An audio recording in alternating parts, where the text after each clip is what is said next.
Hello everyone, welcome back to our channel Bhargavi's English, Telugu and Biology classes. Learn with fun. ఇవాళ English grammar day 2 క్లాస్లో ఉన్నాము. మనము previous day 1 క్లాస్లో articles గురించి మనము తెలుసుకున్నాము. అండ్ ఏ ద మధ్య డిఫరెన్స్ ఏంటి, ఆ ఆర్టికల్స్ గురించి మనము క్లియర్గా తెలుసుకున్నాము. ఇవాళ డే 2 క్లాస్లో ఉన్నాము. డే 2 క్లాస్లో వచ్చేసి మనము వాట్ ఈజ్ సెంటెన్స్, సెంటెన్స్ అంటే ఏంటి, మనం సెంటెన్స్ ఫార్మేషన్ చేస్తూ ఉంటాము. ఆ సెంటెన్స్ అంటే ఏంటి, ఎక్కడి నుంచి రిలీజ్ అవుతుంది సెంటెన్స్ అనేది అంటే మనకి ఆల్ఫాబెట్స్ నుంచి వర్డ్స్, వర్డ్స్ నుంచి సెంటెన్స్ నుంచి లాంగ్వేజ్ అనేది ప్రొడ్యూస్ అవుతూ ఉంటుంది. మనకి ఆల్ఫాబెట్స్ ఆల్రెడీ తెలుసు, ఆల్ఫాబెట్స్ ఎలా ప్రొనౌన్సియేషన్ చేయాలో మనము ప్రీవియస్ క్లాస్లో నేర్చుకున్నాము. నెక్స్ట్ వర్డ్స్ అనేవి ఆల్ఫాబెట్స్ నుంచి రెడీ అయ్యేవే వర్డ్స్, చిన్న చిన్న words, yam, is, was, that, this, ఇలాంటి చిన్న చిన్న వర్డ్స్ అనేవి మనము నేర్చుకుంటూ ఉంటాము. నెక్స్ట్ గ్రూప్ ఆఫ్ వర్డ్స్ అనేవి సెంటెన్స్గా మారుతుంది. సెంటెన్స్ నుంచి మనకి లాంగ్వేజ్ అనేది ప్రొడ్యూస్ అవుతూ ఉంటుంది. The group of words make complete sense is called sentence. మనకి కంప్లీట్ మీనింగ్ అనేది ఇస్తూ ఉంటుంది సెంటెన్స్ అనేది. సెంటెన్స్ ఫార్మేషన్ అనేది చాలా అవసరం. అంటే మనము ఎక్కడెక్కడ ఏ పదాలని ఉపయోగించి మనము సెంటెన్స్ ఫార్మేషన్ చేయాలి అనేది చాలా అవసరం అన్నమాట. అంటే మన ప్రీవియస్ క్లాస్లో నేర్చుకున్నట్టు దా అనేది ఎక్కడ యూజ్ చేయాలి, ది అనేది ఎక్కడ యూజ్ చేయాలి, యాన్ అనేది ఎక్కడ యూజ్ చేయాలి, ఏ అనేది ఎక్కడ యూజ్ చేయాలి, ఇలాంటివన్నీ చిన్న చిన్నవి మనం నేర్చుకుంటూ వెళ్తుంటే మనకి ఇంగ్లీష్ గ్రామర్ చాలా ఈజీగా వచ్చేస్తుంది. ఇవాళ సెంటెన్స్ ఫార్మేషన్కి సంబంధించి ఒక చిన్న ఎగ్జాంపుల్ చూద్దాము. ఒక చిన్న example, Rama was the son of Dasharatha. Rama was the son of Dasharatha. మనకి కంప్లీట్ మీనింగ్ వచ్చింది. ఇక్కడ రాముడు ఎవరి కొడుకంట, దశరథుడి కొడుకు అని చెప్పేసి మనకి ఇక్కడ మీనింగ్ అనేది వచ్చింది. Next Dhaka is the capital of Bangladesh. Dhaka అనేది క్యాపిటల్ ఆఫ్ బంగ్లాదేశ్. అంటే మనకి సెంటెన్స్ ఫార్మేషన్ అనేది మనం ఎలా చేయాలి అంటే మనం రామ, దశరథ, మనము ఒక చోట Rama, Dasharatha, son, the, was, of అని ఇలా ఈ వర్డ్స్ అన్నింటిని విడగొట్టి మనము ముందుది వెనక్కి, వెనక్కిది ముందుకి మనం రాసుకుంటే సెంటెన్స్ ఫార్మేషన్ కరెక్ట్గా ఉంటుందా? సెంటెన్స్ ఫార్మేషన్ అనేది కరెక్ట్గా ఉండాలంటే ఎక్కడెక్కడ ఏం యూస్ చేయాలి, వర్బ్ ఎక్కడ యూస్ చేయాలి, నౌన్ ఎక్కడ ఉండాలి అనేది మనకి తెలిసి ఉండాలన్నమాట. ఇవన్నీ కూడా మనము ఇవాళ క్లాస్లో తెలుసుకుందాము.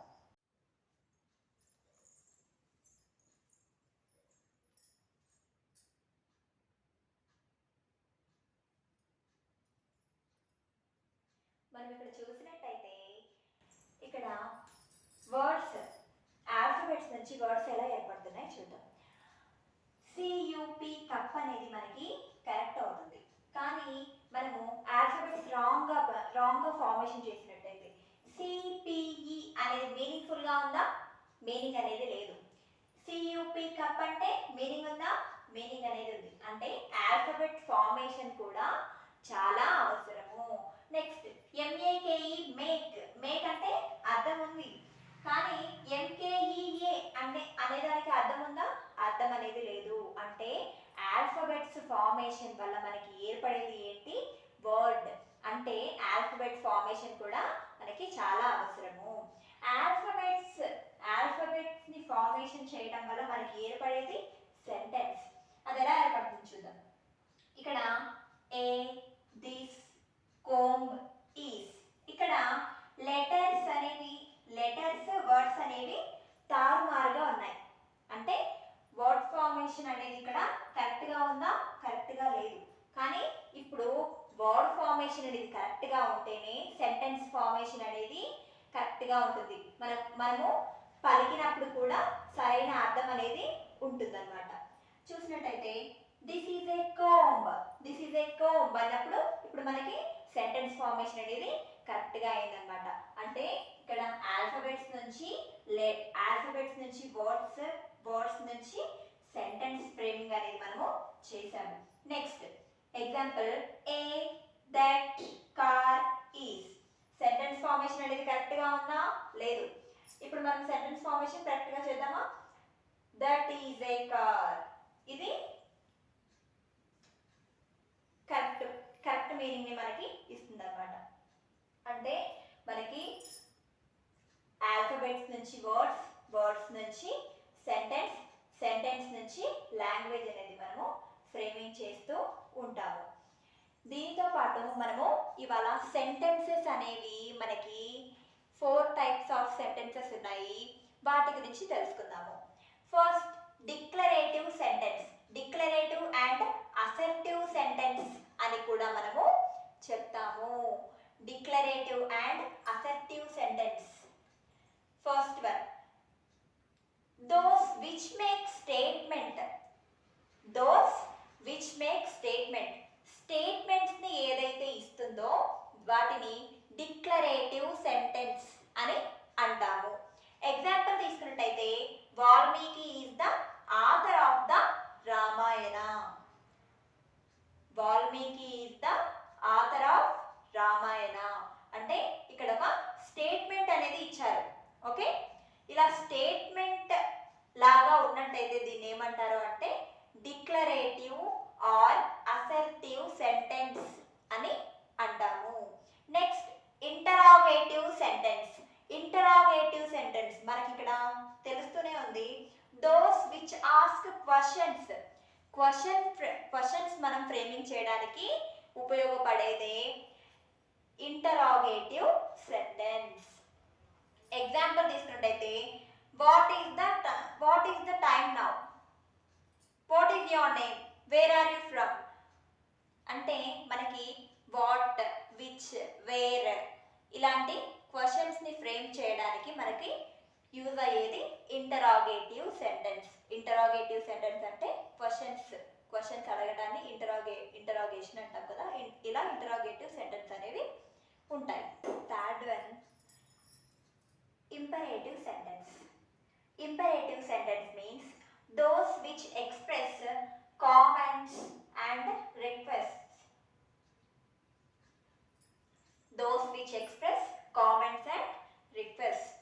This is called imperative sentences. Example: sit there, stand there, stop there, be quiet, please don't smoke. అంటే ఇక్కడ వచ్చేసి ఇంపరేటివ్ సెంటెన్స్ లో ఇక్కడ ఏం కనిపిస్తుంది, కామెంట్స్ అండ్ రిక్వెస్ట్ ఆజ్ఞాపించినట్టుగా ఉన్నాయి. అంటే stand there, stop there, be quiet, please don't smoke ఇలాంటి వర్డ్స్ అన్ని కూడా ఇంపరేటివ్ సెంటెన్స్ కిందికి వస్తాయి. Next exclamatory sentence. Exclamatory sentences కి మనము ఈ గుర్తును మనము ఎక్కువగా చూస్తూ ఉంటాము.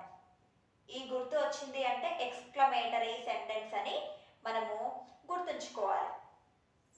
Those which express strong feelings ని తెలిపేది ఎక్స్క్లమేటరీ సెంటెన్స్. అంటే హ్యాపీ కావచ్చు, సాడ్ కావచ్చు, యాంగర్ కావచ్చు, కొన్ని టైమింగ్స్ లో సర్ప్రైజింగ్ మూమెంట్స్ కావచ్చు, ఎక్సైట్మెంట్ కావచ్చు, ఇవన్నీ కూడా ఎక్స్క్లమేటరీ సెంటెన్స్ కిందికి వస్తాయి. అంటే వీటన్నింటినీ కూడా చూపించేది హ్యాపీనెస్ ని, సాడ్నెస్ ని కావచ్చు, ఎక్సైట్మెంట్ కావచ్చు, మనం ఎక్స్ప్రెస్ చేసేవి ఎక్స్క్లమేటరీ సెంటెన్స్ లో మనము చూస్తూ ఉంటాము. ఎగ్జాంపుల్ తీసుకున్నట్టయితే హౌ క్రూయల్ రావణ వాస్. ఇక్కడ మనకి ఏం కనిపిస్తుంది, క్రూయల్ అంటే happiness, sadness, anger. And what a brilliant student Raju is. What a brilliant student. Brilliant. ఇవాళటి వీడియో మీకు అందరికీ కూడా ఇన్ఫర్మేటివ్ అనిపిస్తే please like, share and subscribe my channel. Thank you.